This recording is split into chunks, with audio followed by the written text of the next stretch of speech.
Hi hello नमस्कार. आपण ऐकत आहात माझ्या भावाची बायको भाग 1.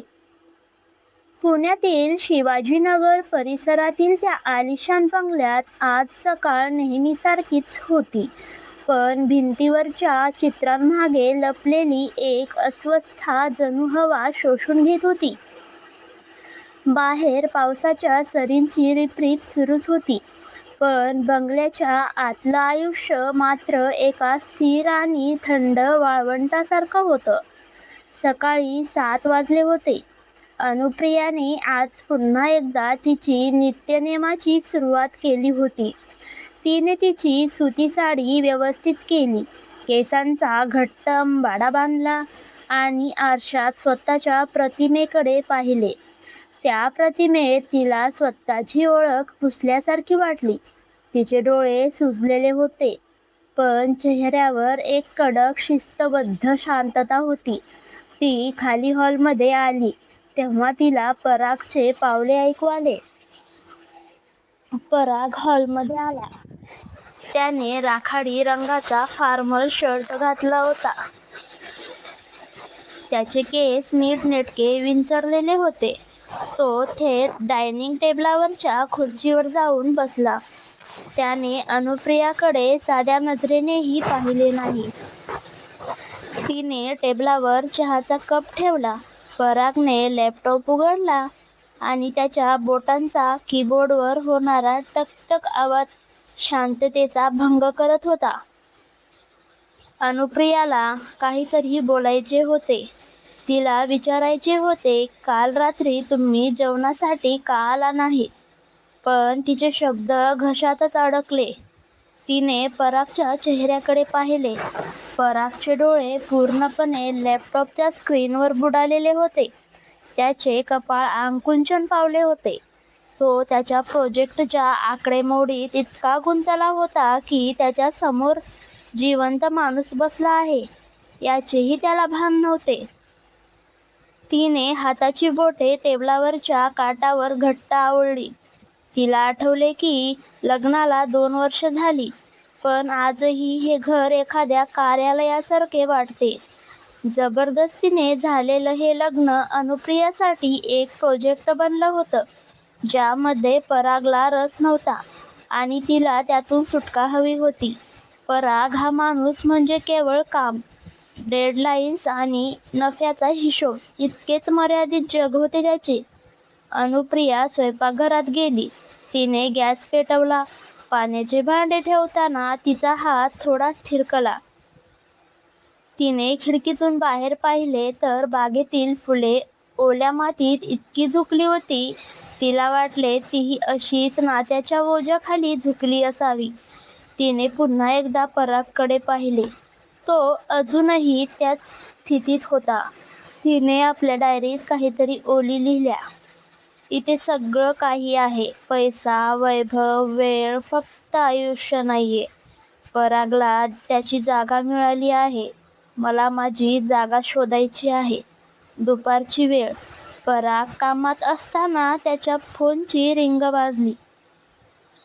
त्याने फोन उचलला आणि समोरून काहीतरी बोलले गेले आणि परागच्या चेहऱ्यावर एक दुर्मिळ असे भाव आले. त्याने फोनवर म्हटले, हो वीर, तू पोहोचलास? ठीक आहे, मी ड्रायव्हरला पाठवतो. अनुप्रिया दारावरून हे सगळं ऐकत होती. वीर हे नाव परागच्या तोंडून तिने पहिल्यांदाच ऐकले होते. तिने जाऊन परागला विचारले, पराग, कोण आहे रे वीर? परागने लॅपटॉपवरून नजर न हटवता थंडपणे उत्तर दिले, माझा भाऊ आहे. लंडनहून परत आलाय. आज येणार आहे. अनुप्रियाला हे ऐकून धक्काच बसला. भाऊ? परागने कधीच आपल्या कुटुंबाबद्दल, भावाबद्दल तिला काही सांगितलेच नव्हते. तिची धावपळ सुरू झाली. घर आवरणे, पाहुण्यांच्या स्वागताची तयारी करणे, हे सगळं करताना तिला एक नवीन उत्साह जाणवत होता. परागच्या आयुष्यातील हे नवीन पात्र काय बदल घडवून आणेल काय माहिती. संध्याकाळची वेळ. बाहेर जोराचा पाऊस सुरू झाला होता. बंगल्याची बेल वाजली. अनुप्रियाने दरवाजा उघडला. आणि समोर जे दृश्य दिसलं त्याने तिचे डोळे विस्फारले. वीर उभा होता. हँडसम, उंच, अंगावर राखाडी जॅकेट, खांद्यावर ट्रॅव्हल बॅग आणि चेहऱ्यावर एक निरागस, मोहक हसू. तो पूर्णपणे परागच्या विरुद्ध होता. पराग शांत आणि थंड होता, तर वीर एखाद्या वादळासारखा उत्साही आणि तेजस्वी दिसत होता. वीरने अनुप्रियाकडे पाहिले आणि एक गोड स्मित केले. हाय वहिनी. हाय, तुम्ही वहिनी ना? मी वीर. त्याचे ते स्मित आणि वहिनी म्हणण्याची पद्धत अनुप्रियाच्या मनाला स्पर्श करून गेली. ती काही क्षणासाठी स्वतःला विसरली. तिने त्याला आत येण्याची खूण केली तसा वीर घरात शिरला. त्याच्या येण्याने घराची ती जड झालेली हवा जणू मोकळी झाली होती. त्याने सामानाची बॅग खाली ठेवली आणि तो हॉलमध्ये फेरफटका मारू लागला. त्याला या घराची मांडणी, पुस्तके, पेंटिंग्स सगळ्यात रस होता. अनुप्रियाने त्याला पाणी दिले. त्याने पाण्याचा ग्लास हातात घेताना अनुप्रियाचे हात पाहिले. वहिनी, तुम्ही खूप दमल्यासारखे वाटताय. दादा खूप कष्टाळू आहे, नाही का? त्याने हे वाक्य अगदी सामान्यपणे म्हटले, पण त्यात परागच्या स्वभावावर एकही मिश्किल टीका होत नव्हती. अनुप्रियाने लाजून मान खाली घातली. त्याच वेळी पराग स्टडी रूममधून बाहेर आला. वीरला पाहून तो थोडा उभा राहिला. दोन्ही भावात एक अंतराळ होते, जे शब्दाच्या पलीकडे होते. वीरने परागला मिठी मारली, पण परागने ती मिठी खूपच औपचारिकता म्हणून स्वीकारली. अनुप्रिया एका कोपऱ्यात उभी राहून हे सगळं बघतच होती. तिचं हृदय आता जोरजोरात धडकू लागलं होतं. तिला वीरच्या डोळ्यात एक वेगळीच चमक दिसू लागली होती. ती चमक तिला आपल्या एकाकी आयुष्यात आता एक नवीन दिशा मिळवायला भाग पाडणार होती, अशी खात्री देत होती. रात्रीची वेळ, घराचे दिवे मावळले होते. अनुप्रिया आपल्या खोलीत होती, पण तिला झोप काही केल्या येत नव्हती. तिच्या मनात वीरचे ते हसणे, त्याने विचारलेले प्रश्न, त्याने परागला दिलेली वागणूक हे सगळं फिरत होतं.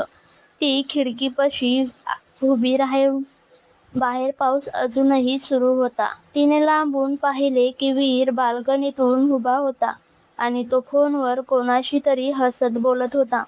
त्याचा तो हसरा चेहरा अंधारातही स्पष्ट दिसत होता. तिने स्वतःलाच बजावले, अनुप्रिया, तो तुझा दीर आहे. तू एका संसारात आहेस. पराग तुझा नवरा आहे. पण तिचे एक मन ऐकत नव्हते. तिला वीरचा आवाजात एक अशी ऊब जाणवत होती, जी तिला परागकडून कधीच मिळाली नव्हती. एका नव्या नात्याची, एका नव्या संघर्षाची ही केवळ सुरुवात होती. अनुप्रियाला हे उमजले होते की वीरचे येणे या घरातले शांतता भंग करणारे वादळ ठरणार आहे. पण ते वादळ तिला उद्ध्वस्त करेल की तिला नवीन जन्म देईल हे काळच सांगणार होता. तर कशी वाटली कथा? कमेंट करून नक्कीच कळवा. आणि जर कथा आवडली असेल तर व्हिडिओला लाईक, शेअर अँड सबस्क्राईब करायला मात्र विसरू नका. भेटूया पुढच्या भागामध्ये. तोपर्यंत काळजी घ्या. धन्यवाद.